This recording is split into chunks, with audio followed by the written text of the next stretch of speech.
everyone. So today what I wanted to do was a bit of a fabric haul, and this is something that hopefully I will be doing once a month on a regular basis. This is my first video of 2016, so yes. Hi and welcome back to my channel. Welcome to Inside number 23.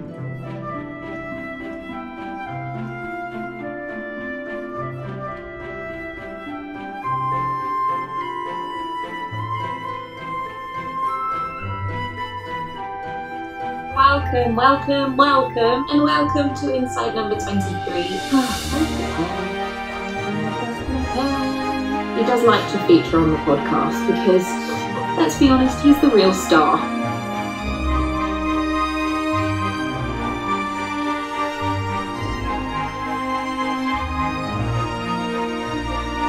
Welcome back to another episode of Inside number 23. My podcast, my little piece of the interwebs, which is all about knitting and sewing and generally living the craftiest life possible. My podcast, which is all about knitting and sewing and generally living the craftiest life possible. Welcome back to Inside number 23. This is Inside number 23. Welcome to Inside number 23. Inside number 23 to this episode of Inside number 23. Beginnings of these things are always super awkward. Hello everybody and welcome back to my channel Inside number 23. This is a little bit of a special video this week, as amazingly this channel, after going for nearly 5 years,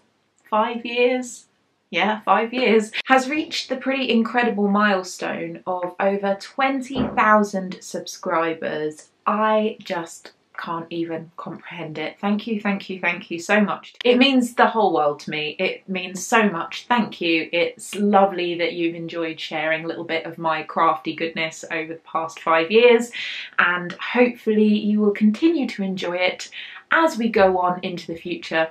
All that to one side, if you're new here, my name's Katie. Thank you for joining me.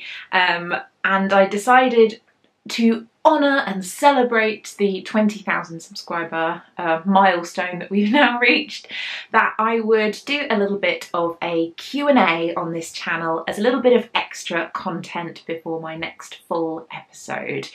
I went to Instagram, and incidentally you can follow me on Instagram. My personal account is Miss Lavelli, or you can follow the Inside number 23 specific Instagram, which is inside.number.23.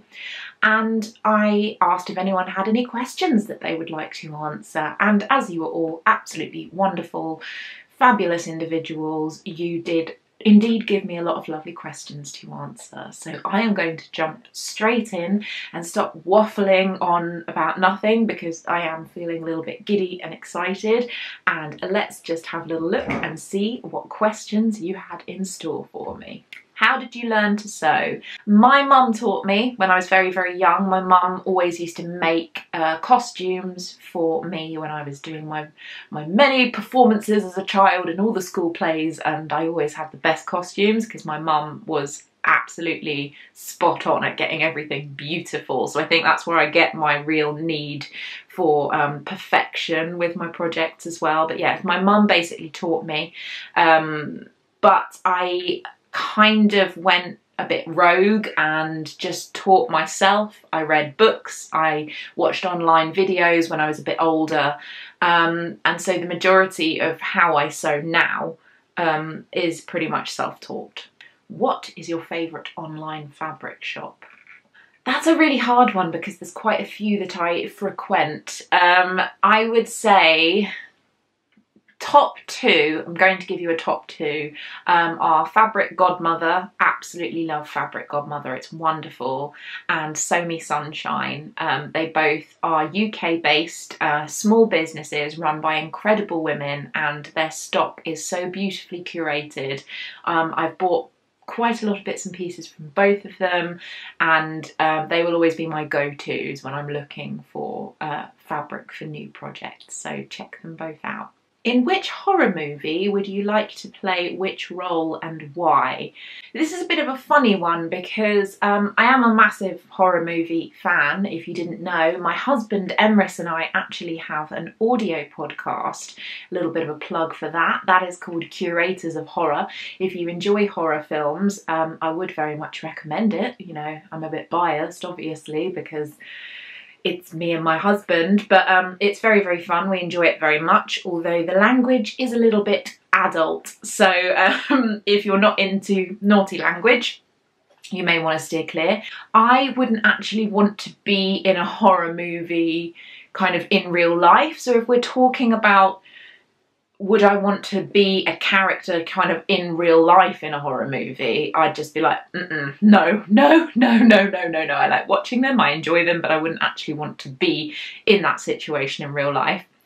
That being said, if I was an actor in one of those films, I know it sounds really a bit grim, but I'd want to be in something that involves a lot of kind of makeup and special effects, because I think that is really exciting. So I'd really like to be kind of a character maybe in something like Saw or The House of Wax or something like The Fly, because then I'd get to see all the special effects makeup and have it on me and see how it's all done, and I find things like that fascinating. So as an actor, I'd love to do that.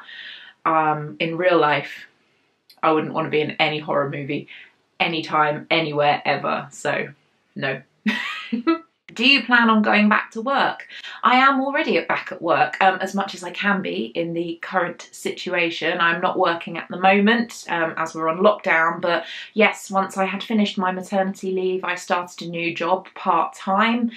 So I am a working mother, which was always what we had planned to do, although I had planned to go back to my original job that I had left for maternity leave, and unfortunately that didn't happen, but I did go back to work. I am back at work, and yes, a proud working mother here. How did you find your latest job after maternity? My new job, which is I work in the library system now, kind of fell into my lap whilst I was still on maternity leave. I was looking for new jobs and I searched for jobs in my general area, and this one just turned up.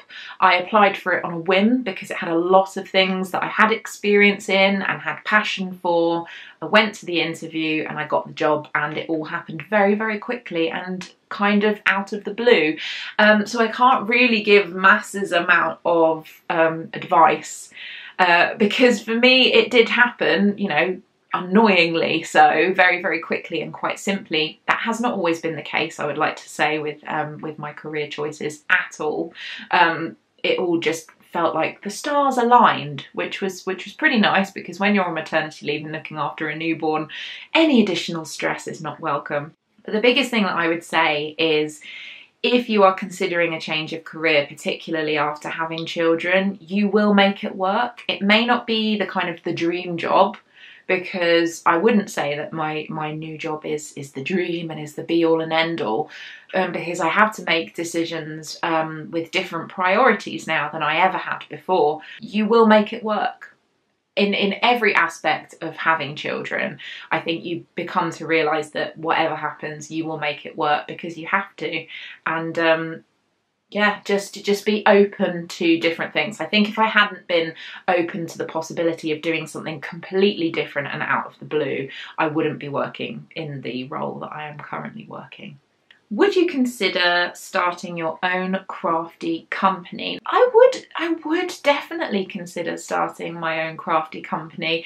I think my main problem in the past has been procrastination. I think that's definitely something that I need to work on, is that I think, oh no, the stars need to align and I need all of my ducks in a row in order to kind of jump in and start a company of my own. But in my deep, dark little heart, in my soul, I would absolutely love to have my own company. I have a lot of experience running businesses and other companies for other people. I've got a lot of customer service background and kind of small business experience, and I think that I could potentially put all of that into my own company one day. It's just that life often throws little hurdles in your way on the road to self-employment, you know, like having children and having a house and a mortgage to look after and all of this type of thing. It's definitely something I would love to do. I don't know if I will ever be brave enough to do it. I have a huge amount of respect for people who start their own crafty businesses, whether that's, you know, their whole job or a job that they do alongside something more stable. But that's definitely a dream of mine. So watch this space, but who knows? Who knows? But yes, I would definitely consider it. And if I'm being very honest, it would be a real dream come true. How are you doing? I'm doing pretty well. Today has been a good day. I'm looking forward to spending a little bit of time knitting tonight when Posy is asleep, and I'm going to be making her a sausage casserole for dinner. And we went out on our nice walk for our one bit of exercise a day, and Rolly was super happy, and yeah, small things but happy things. It's been a good day. Is being a mum everything you thought it would be? This is an interesting one actually, because I had no preconceived ideas as to what it would be like to be a parent, because I, for the longest time, didn't think that that would be on the cards for me. I just didn't see myself as a parent, and it's something that only happened a lot later in life. I think I hit 30 and I suddenly went, this would be something that I'd be interested in investing some time and effort into. And because of that, I hadn't spent years of thinking this is the type of mother I'll be, and oh, we'll do this together and that'll happen. I literally went into it with no preconceived ideas or ideas as to what it would be like at all. And that's actually been incredibly helpful, because I think some people, it's a bit of a shock to the system when they suddenly have a baby and it may not be everything that they've dreamed it will be. Never having really spent a lot of time thinking about what it would be like to be a parent, it means that I've been able to go with the flow a lot more and just be flexible with being a parent, and that's been incredibly helpful in terms of coping for the early years. And it's meant that the bad things have never seemed quite as bad, and the good things have just been completely, overwhelmingly joyous. It's been more than I could have ever expected it to be, but I didn't really expect anything, so yeah. Do homes in the UK have clothes dryers or just washing machines? I did ask for interesting questions, and this one really made me laugh, because I haven't been into all of the homes in the UK, so I can't speak for everybody. I would say in my experience, most people that I know have a washing machine tumble dryer combo if they've only got space for one, a machine in their house, or they have a washing machine and a tumble dryer separately. That is obviously based on a massive privilege if you have the space for those type of things in your home. I would say that that's definitely more of the norm. If you don't have a dryer, then you can just kind of dry things outside or use airers in your house. But I mean, I can't answer for the whole of the UK, but yes, it is a lot more common to have a washing machine and tumble dryer, or a combination. We have a washing machine tumble dryer combo machine in our house. So yeah, I hope that's interesting for you. What are you most excited to share with Posy? Everything. Everything in the whole world. I think having kids is really, really good for the soul, in terms of you suddenly see everything through their eyes again, and everything's new and fresh and exciting, and everything I share with her brings her so much joy. I just want to share everything in my life with her. She was introduced to grass for the first time not so long ago, and it was like her entire world had grown, and it was just amazing. She really is amazing, and I can show her anything and she gets excited, and it's wonderful. So I can't pick just one thing. How did you and Emrys choose Posy's name? Posy is actually a name from a book by Noel Streatfeild called Ballet Shoes, which I loved when I was growing up. It's spelt slightly differently in the book than we chose to spell it because, you know, we had to be interesting. But it's a name that I've always liked, and I loved that story when I was growing up. It's very, very lovely. It was also a name of a little girl in Emrys and I, our favourite film, which is About Time. And we watched that film just before we got engaged, and it's kind of been very special to us for a long time. There's a very gorgeous little girl in it with curly red hair called Posy, and I think that we always kind of went, oh, if we have a little girl and she might be like this little girl. And I think it was always a no-brainer. That was always the name that we had in mind, even when we thought that she was going to be a boy, because I was convinced that she was going to be a boy, but Posy was pretty much the only choice for a girl that we had, because we just knew that that name would be perfect. And it is. It's perfect, and it's perfect for her. So, yeah. At what age did you meet your husband? Oh, this is difficult actually, because I can't quite remember how old I was when I met my husband. I believe I was 22. I think I was 22 because I had just had my birthday before we met and before we went on our first date, and he had just had his birthday. So yes, I was 22. And he came to see me in a show, and the rest is history. But yeah, oh goodness, 22. That was a long time ago now. Are you stress eating like the rest of us? Yeah, and I don't think that there's anything wrong with that.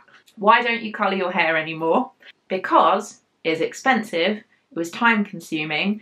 I stopped dyeing my hair when I was pregnant because some people say that you shouldn't do it while you're pregnant. Some people say that you still can. I just chose not to. And now I physically can't go to a hairdresser, so that's made the whole thing a lot easier. Plus it's all grown out now. No more hair dye in my hair. But I do really want to dye it again. So who knows, I might be dyeing it again in the future. What is the most surprising thing about being a mum? The thing that has surprised me most of all is my ability to be patient with Posy. I am not a very patient person.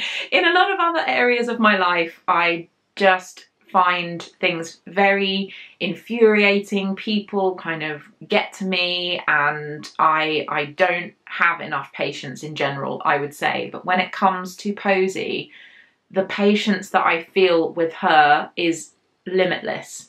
And if it means that, you know, if she's having a hard time, I don't get, oh, just do the thing. And I'm sure that that will happen at some point. But in my experience so far over the last 18 months, is just that I find it very, very easy with her to kind of take a step back, take a breath, and try and understand exactly what's going on rather than just getting frustrated. And that's not something that I ever thought that I would be able to do, because parenting is hard. And sometimes, you know, babies don't even understand what's upsetting them. So they can't really tell you, which can be really infuriating and frustrating. But I feel that she is the one person in the whole world that I just have limitless patience with, and that has been really, really nice. If you were a crayon, what colour would you be and why? I would be a red crayon because I really like red, and also when I was little used to pretend that red crayon was lipstick, and I think that that would be fun. So yeah. How do you have time to knit so much? I don't actually have that much time to knit. I just knit when, I think, when most people would sit around doing nothing, that's when I knit. When most people are sitting looking at their phones, that's when I knit. I'm never just watching the television or just listening to something or just sitting and kind of doing nothing. Much as I would like to sometimes, because life does get a little bit exhausting and sometimes you do just want to veg out and literally do nothing. I make myself pick up my knitting, and I always appreciate it because I really enjoy the process, but sometimes it's hard. But I basically don't ever stop unless I'm asleep. And And it works for me. It doesn't work for everybody. It's not a one-size-fits-all thing, but I definitely have considerably less time than I had before I had children. But I think it's about priorities. I think if you really, really want to do something, you make the time and you find the time, even if it means that you have to sacrifice other things that you might like to do. So for example, I don't end up reading as much as I would like to, and that is a sad thing. But if it means that I have time to knit, then it's a sacrifice. But for me, personally, for something for me that I'm willing to make.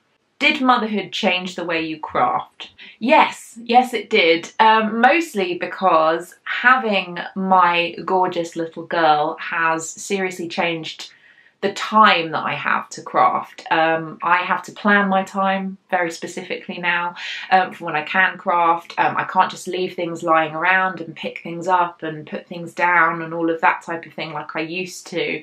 And it's also made me appreciate the time that I have to do it more. It is my time. That's my special time to focus on something that is just for me. But also, I love sharing my creative projects with Posy because I can tell that she's really, really interested. She loves looking at the raw materials, the fabric, the yarns and everything, and I can tell that she's excited by it, and she also really, really loves when I finish something for her. She loves knitted projects. She'll carry them around with her. The things that I've sewn for her, she kind of strokes and pets, and it gives you a completely different perspective on your craft when you're dealing with a little person who's never seen anything like this, who to them it's like magic. So it really has made me appreciate what I do a lot more and see it in a completely new and exciting light, which has been really, really special. What is your secret to being productive with your knitting and an infant?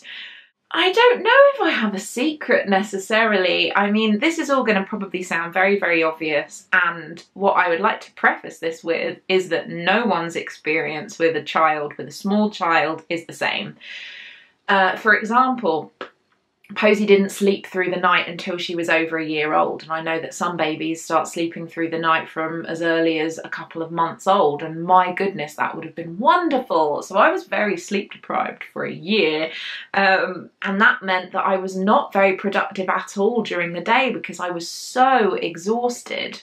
That being said, we're now in a really, really fortunate position that Posy sleeps through the night, easily 12 hours a night, and we're currently on a schedule of 2 naps a day, which each nap usually ranges between an hour to an hour and a half.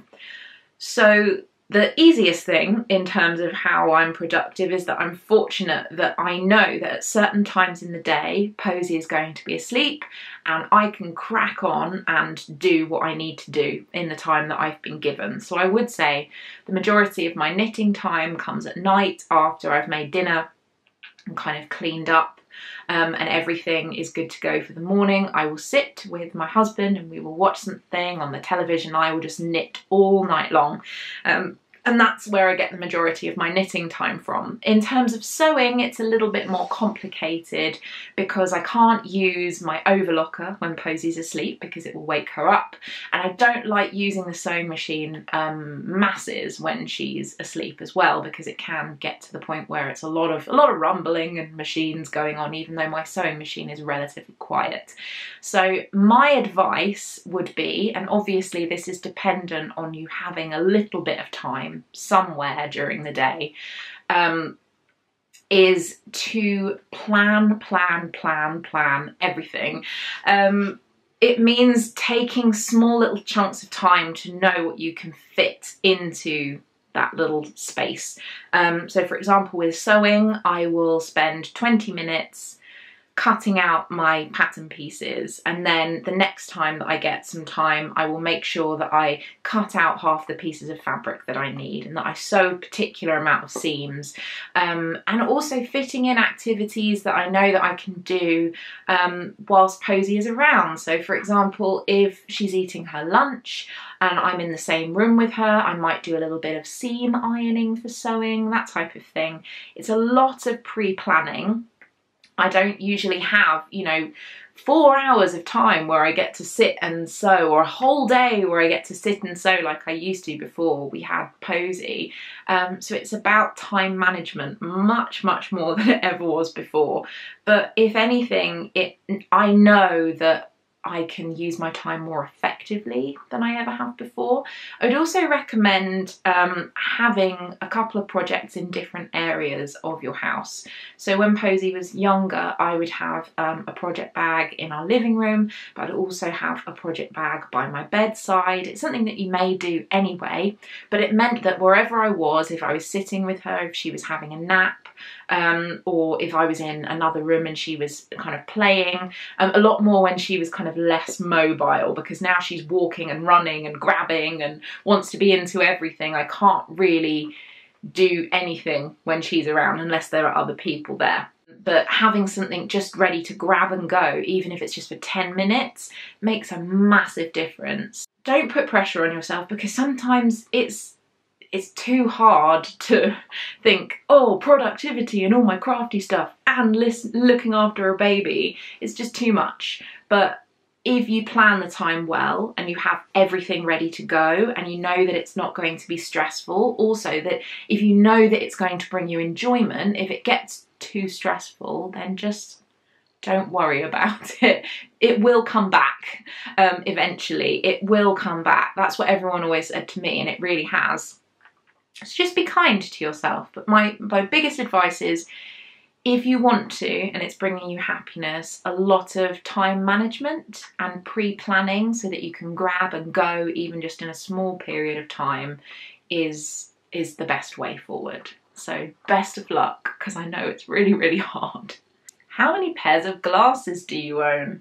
Off the top of my head, I have 3 pairs of glasses that have the prescription in that I can actually use, so 3 that are in rotation currently, although of those I only really wear 2 pairs.